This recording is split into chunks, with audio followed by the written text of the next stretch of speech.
So hey guys welcome back to my channel dream boys 94. So ఈ రోజు వచ్చేసి మనం అయితే దేని గురించి మాట్లాడుకుందాం అంటే వసంత పంచమి రేపు. సో సరస్వతి దేవికి ఏ పూజ చేస్తే బాగుంటుంది అనేది మనం ఈ షార్ట్లో అయితే చూద్దాం. సో లేట్ చేయకుండా వీడియోని అయితే స్టార్ట్ చేద్దాం. Let's go.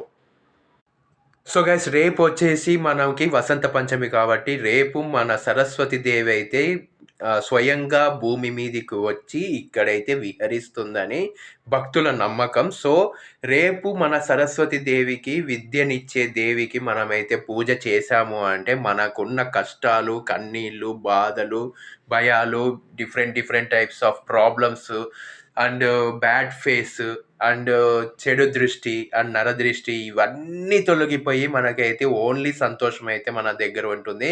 అండ్ డబ్బు సమస్య అయితే అస్సలు ఉండదు. చాలా బాగా అయితే మనకు పెట్టుకున్న బిజినెస్ కానీ లేకపోతే జాబ్ కానీ లేకపోతే మన ఏదైనా మనము కోర్స్ చేసి దాంట్లో ఎగ్జామ్ రాసి పాస్ అవ్వాలన్నా కానీ ఖచ్చితంగా మనమైతే 100% ఖచ్చితంగా విజయం అయితే సాధిస్తాము. సో రేపు చాలా అంటే చాలా ఇంపార్టెంట్. చాలా బాగా మనమైతే పూజ చేసి దేవతని మెప్పించాము అంటే ఖచ్చితంగా దేవత అయితే మన కోరికలైతే నెరవేరుస్తుంది. అండ్ మన కష్టాలన్నీ తొలగిపోయి సంతోషాలతో మనం హ్యాపీగా ఉంటాం. సో గైస్ మాఘమాసం శుక్ల పంచమి రోజు ఈ వసంత పంచమి అయితే రావడం అయితే జరుగుతుంది. సో అందరైతే రేపు బాగా పూజలైతే చేస్తారు. గుడికైతే వెళ్తారు. అంతా బాగా వాళ్ళైతే పండగని జరుపుకోవడం అయితే జరుగుతుంది. సో రేపు వసంత పంచమి కాబట్టి రేపు మొత్తం ప్రకృతి అంతా పసుపు రంగులోకి మారిపోవడం అయితే జరుగుతుంది.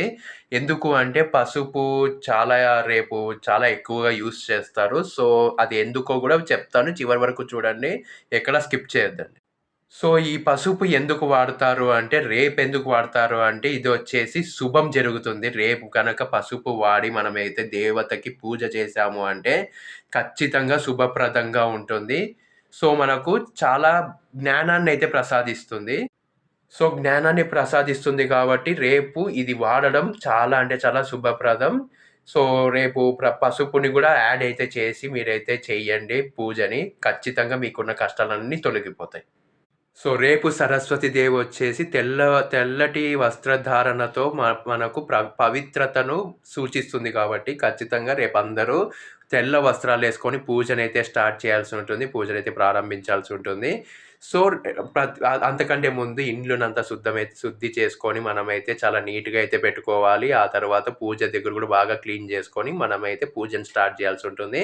అండ్ మనకి సరస్వతి దేవి పటం గానీ, లేకపోతే విగ్రహం గానీ ఉంటే పెట్టి పూజ చేస్తే మనకు కష్టాలన్నీ తొలగిపోతాయి.